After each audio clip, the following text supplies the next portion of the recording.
Tonight on the docket, America's third war. It isn't enough for the president, for the secretary of state, and for the war hawks in Washington that this country is ensnarled in two illegal wars, one in Iraq and one in Afghanistan, wars that have cost at least $1 trillion, wars that have killed thousands of Americans and an untold number of foreign innocent civilians. They want more bloodshed. For weeks, Libyan rebels have been fighting to overthrow their brutal dictator, Colonel Gaddafi. Yet all of a sudden, the international community has decided to intervene violently, and the U.S. won't be left behind. President Obama and Secretary of State Hillary Clinton have led us into a third unethical and non-defensive conflict, this one in Libya.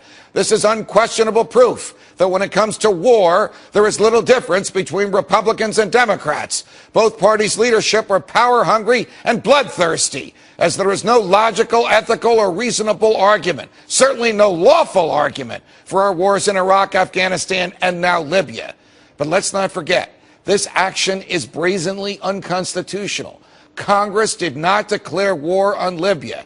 And what you may not know is that more time was spent at the Constitutional Convention when they wrote it in 1787, debating who or what the new government would initiate rather than on war. On no other topic was discussed more than war. It is clear beyond dispute that the Constitution says only Congress can declare war. And war can only mean the governmental use of military assets for violence.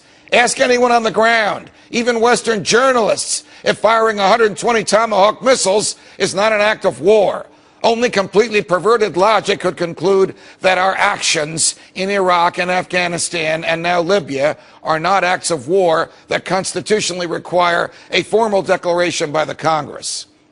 Here now, one of America's strongest critics of wars of opportunity, a true champion of liberty, Texas Republican Congressman Ron Paul. Congressman Paul, welcome to Freedom Watch. Thank you, Judge. Why would the President of the United States go to the UN Security Council and not the Congress to get approval to wage war in Libya? I think he philosophically believes in one world government. He wants to keep nudging us in that direction. I don't believe that he has a conviction that national sovereignty has any value. So therefore, if they can diminish the Congress, and if he diminishes the Congress and he can get his authority from the United Nations, this enhances what he believes in. But he's not alone. You know, the leadership in both parties have been nudging in that direction for a long time. Well, why are the leadership in both parties, particularly Congressman Paul, the congressional leadership, not protecting congressional turf?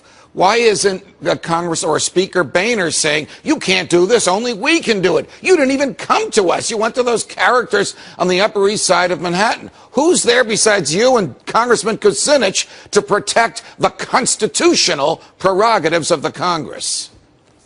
Well, we have a few more, but our numbers are small. We tried to do something last week about bringing troops out of Afghanistan. Our numbers are growing, but at the same time, we barely have a number worth anything to get us out of Afghanistan. Here we are getting ready to start another one.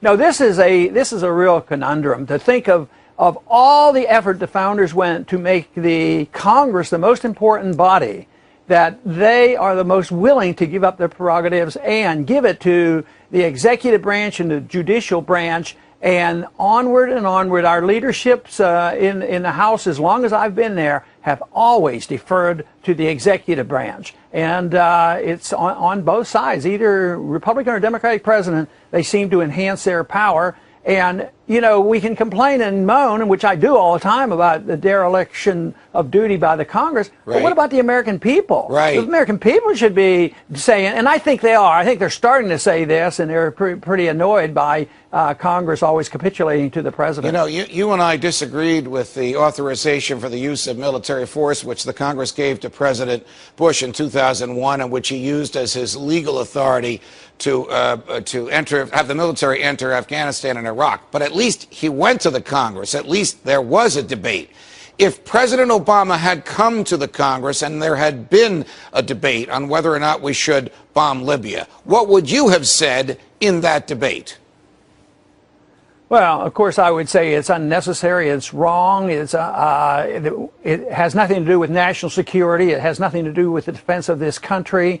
and that we shouldn't do it. It would be very costly, life and limb and dollars and everything else, and that there will be so many unintended consequences. And just think how neat it was going to be in Iraq. You know, a short war, and oil would pay all the bills, and here we are 8 years later. There's no stable government there. In Afghanistan, 10 years, it just goes on and on. Do you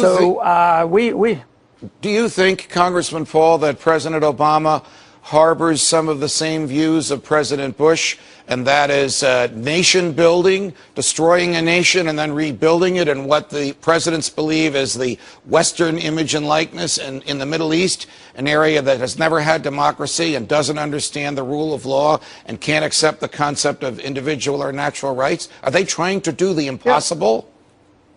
Yeah, they are, and they've been doing it for a long time, but I believe it started really with Wilson, you know, making the world safe for democracy, this motivation to sell it to the people.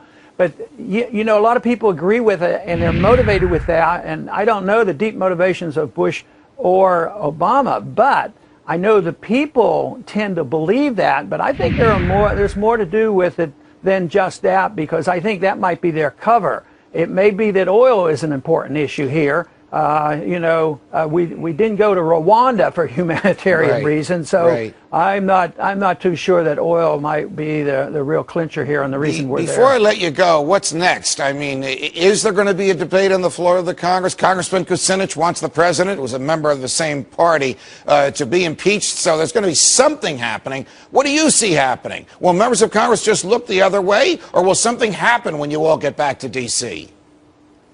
No, I don't expect a whole lot to happen, because the leadership, I see some of the Democrats who were really very, very tough on George Bush when he was starting his war in Iraq, but now they're all for, you know, Obama's war because they got permission properly from the United Nations. You know, that just seems to clinch some. Not Dennis Kucinich. He knows better, and he will be a strong opponent, but unfortunately our coalition is not big enough to either stop the wars or prevent them from starting new wars.